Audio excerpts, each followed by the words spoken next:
Like many demons, shadow demons are adept at possession, yet that was only telepathy, says Egra. I would allow nothing more. Your Lathian blade vibrates with triumph, and you take a moment to bask in your victory, catch your breath. Unfortunately, your basking is cut short by a blood-curdling howl.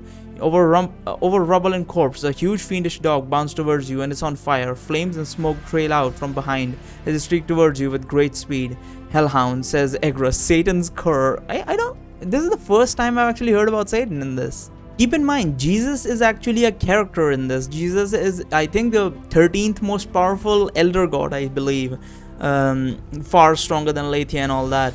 He's like on like another plane, and he has like people on his level on another plane, but that's like beyond what like Aletheia and like Nerul and all those people and the fucking demon princes and all that. Like he's on like another fucking level. Not the strongest, but another level.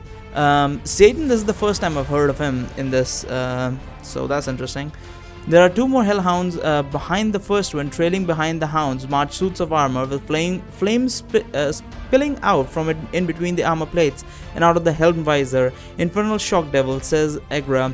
Hell's stormtroopers. It would appear that the devils that have been tracking your horde had found the opportunity they have been looking for. Fighting these devils looks like long odds. For a split second, you consider telling them that you are a slayer of demons, that they are on first name basis with Varys, their satanic superior. However, you are quite certain the hounds will rip you apart before any diplomacy can take place. The devil stormtroopers, you run. Good decision. Just like you used to do in the streets of Windbourne after cutting a pursuit, you dodge through the alleys and ruins. However, you can tell by the growing howls that you're not losing the hounds. Likely they have your scent, says Egra, reading your anxiety. Change it, you say. Better yet, destroy my scent altogether. That does not sound very sporting, says Egra with a lilt in her voice. What does that mean? Sporting? Movement from above catches your eye. Huge wings and a long neck. You only get the briefest glance before it disappears behind a mansion. As a dragon, again, you hope of using flight to escape is dampened. Better to be down here than hunted as you are, but at least with some cover. Besides, you understand how to move on the ground. There's no hope of getting a better look at that flying monster as you run into a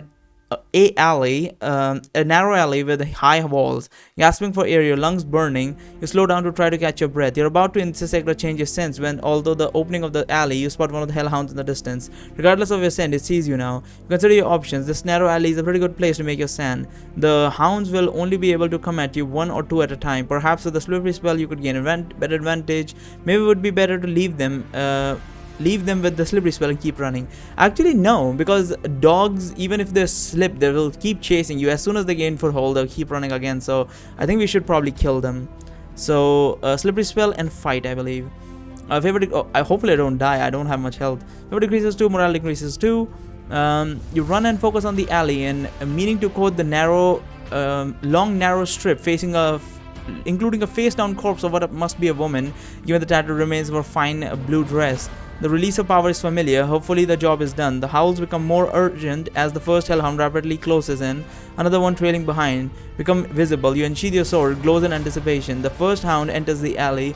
Abruptly begins to slide. He hits the corpse, which acts like a ramp, launching the creature up into the air before he lands and continues to slide, cartwheeling around as it goes.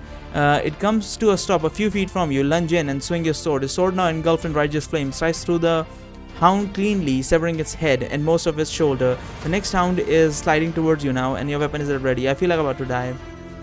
By the way, the way he swings the sword, it's probably a long sword, but in my mind, it always comes like as the Moonlight Greatsword from Dark Souls and all the Souls series there are.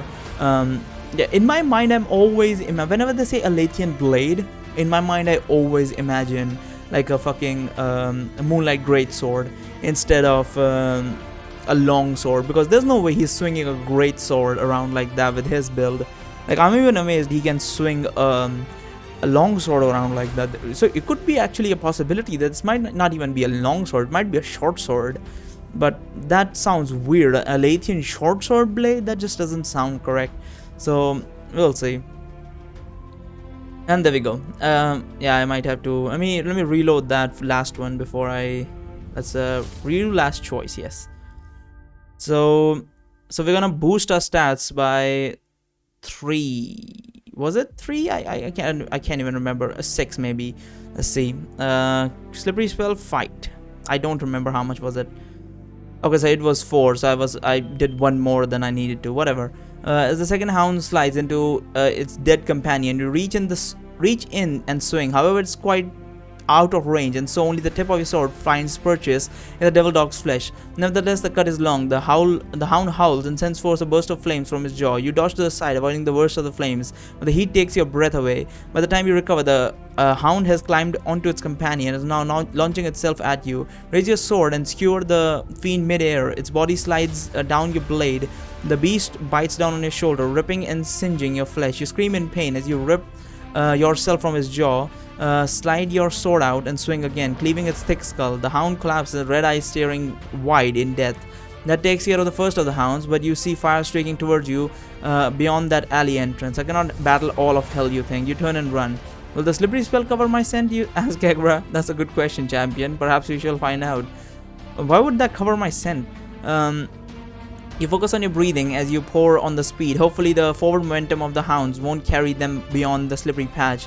No matter what, it will serve as a distraction. Out of the alley you go, and now you're on a wider street. There is a movement and a hoarse shout from within a storefront. With any luck, that shout won't have anything to do with you. Continue to weave through the streets, wanting to get some distance between you and the devils. Forkers, as the demon called them. Just as you're starting to consider finding a place to hide and rest, you hear the howling again. That they got your scent, says Egra. Stop saying that, you say as you continue to slog. The sound of the pursuit is getting louder and fast. I think they're angry, says Egra. Demons and devils are equally wrathful. A roof, you think. Of course, you need to get on a roof, but without making a spectacle of yourself for your flying enemies. There are walls you can climb, but it will take a little time. You look back. Now, there is no time. The hounds are zooming in with greater speed. Apparently, until now, the hunt for you had been quite leisurely. Now they're just intent on making the kill.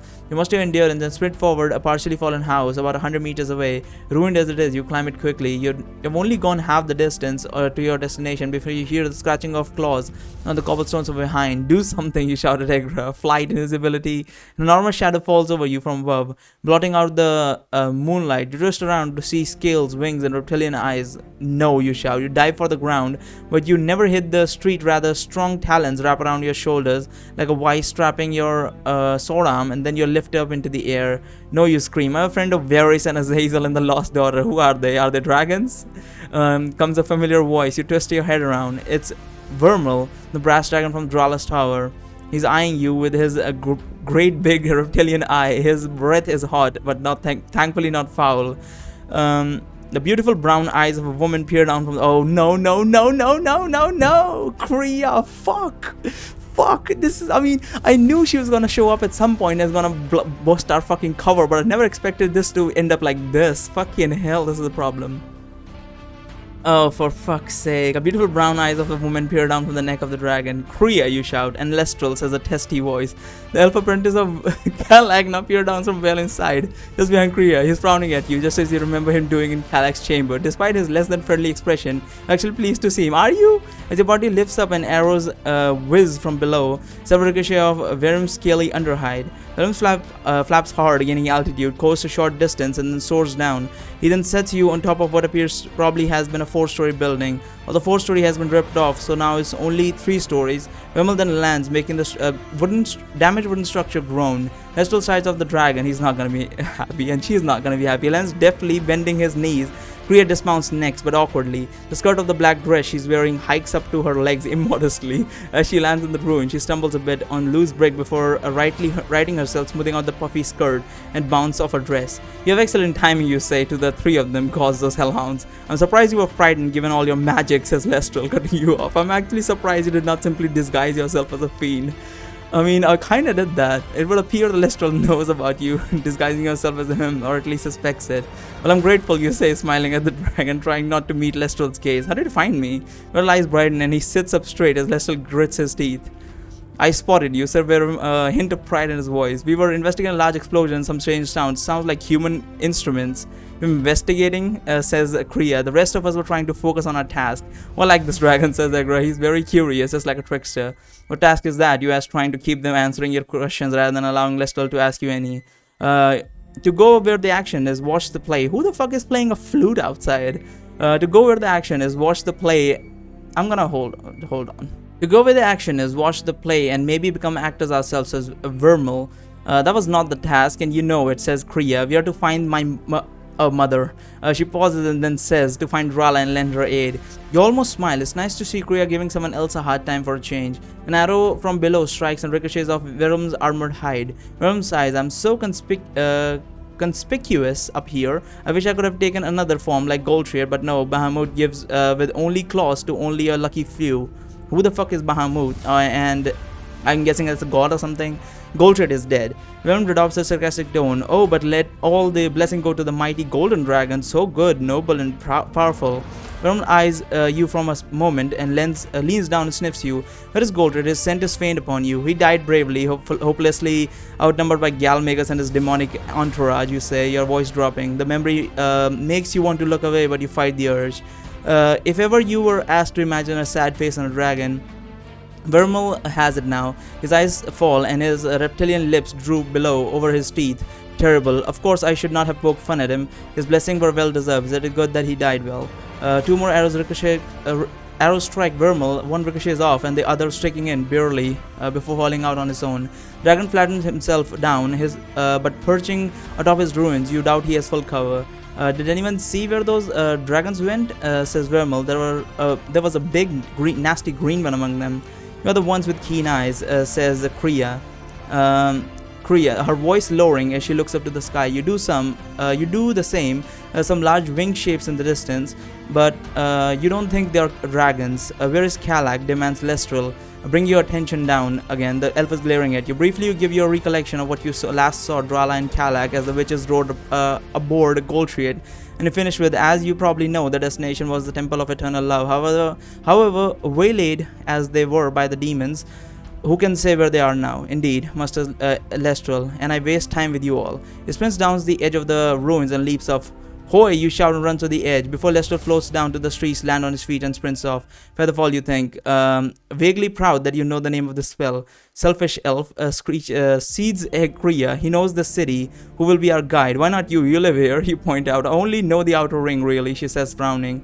With how much the city has changed in the last day or so, I'd say no one would make much of a guide, you say.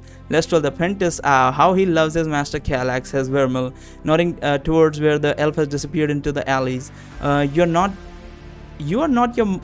my Oh, okay. Kriya stops herself from continuing. Drala's apprentice.